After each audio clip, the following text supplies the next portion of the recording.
Hello friends.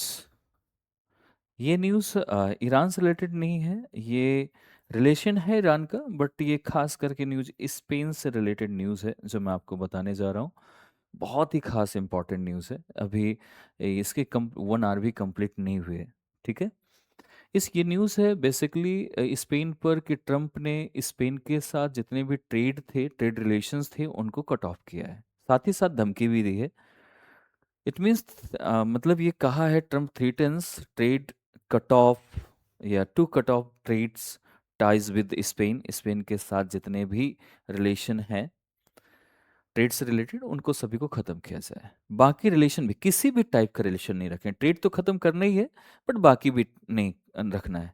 इसके पीछे की स्टोरी क्या है, क्यों ख़त्म करना चाहते हैं, बेसिक इसका अगर हम बेसिकली अगर देखा जाए तो इसके रीज़न बिहाइंड क्या है। रीज़न ये है कि जो स्पेन है उसने इनके प्लेन्स जो थे जो ईरान में अटैक करने के लिए इनके एयर बेसिस को यूज़ करना चाह रहा था ट्रम्प।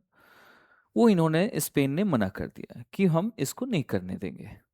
साथ ही साथ इसमें एक पॉइंट और था, जो नाटो नाटो में जो डिफेंस के लिए वहाँ पर फंडिंग रेज करनी थी, उस फंड रेज करने के लिए भी स्पेन ने मना कर दिया कि इसकी ज़रूरत नहीं है। मतलब इनडायरेक्टली वो ईरान का सपोर्ट कर रहे थे। तो भी ट्रंप ने क्या किया कि वहां से निकले, और निकलने के बाद एक जर्मन चांसलर से मिले जिनका नाम है फेडरिच मर्ज। तो फेडरिच मर्ज से मिले और मिलने के बाद वहां से बाहर आए और रिपोर्टर से उन्होंने बात की। रिपोर्टर से बात करते समय इस चीज को कही कि भाई हम स्पेन के साथ हर टाइप का रिलेशन, किसी भी टाइप का रिलेशन नहीं रखना चाहते, कंप्लीटली से हम खत्म करना चाहते हैं। मतलब उन्होंने कहा we are going to cut off all trades with Spain and we don't want anything to do with Spain. मतलब कुछ भी हम नहीं चाहते, कुछ भी किसी टाइप का हम रिलेशन नहीं चाहते स्पेन के साथ। तो एक चीज तो इससे निकल के आई कि क्यों ऐसा हो रहा है।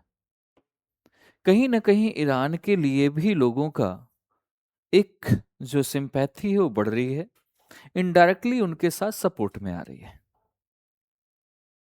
तो इसका मतलब है कि ये वर्ल्ड के जो नेशंस हैं वो धीरे धीरे दो गुटों में बट रहा है, दो पार्ट में डिवाइड हो रहा है।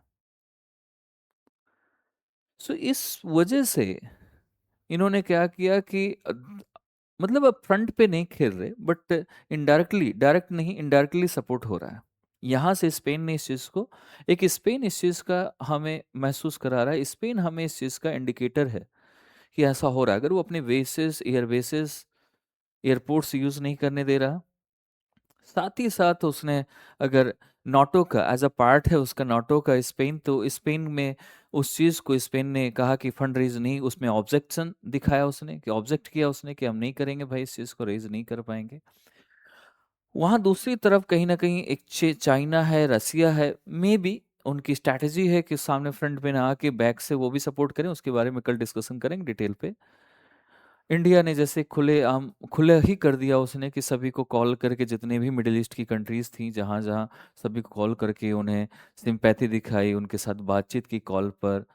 काफ़ी चीज़ें, परेशानियाँ उनकी जो थी उन पे बोला कि हाँ ठीक होंगी चीज़ें जल्दी, और सपोर्ट में है इंडिया। तो इंडिया भी खुल के आ गया बेसिकली कि एक तरीके से यूएस इजराइल की साइड है या बाकी मिडिल ईस्ट की कंट्रीज के साइड है। तो ऐसे और भी कंट्रीज बाहर धीरे धीरे आ रही हैं। तो ये है न्यूज़ अभी की। बाकी की न्यूज़ जो है वो मैं बहुत जल्द आपके सामने लाऊंगा। Thank you from my side. Okay.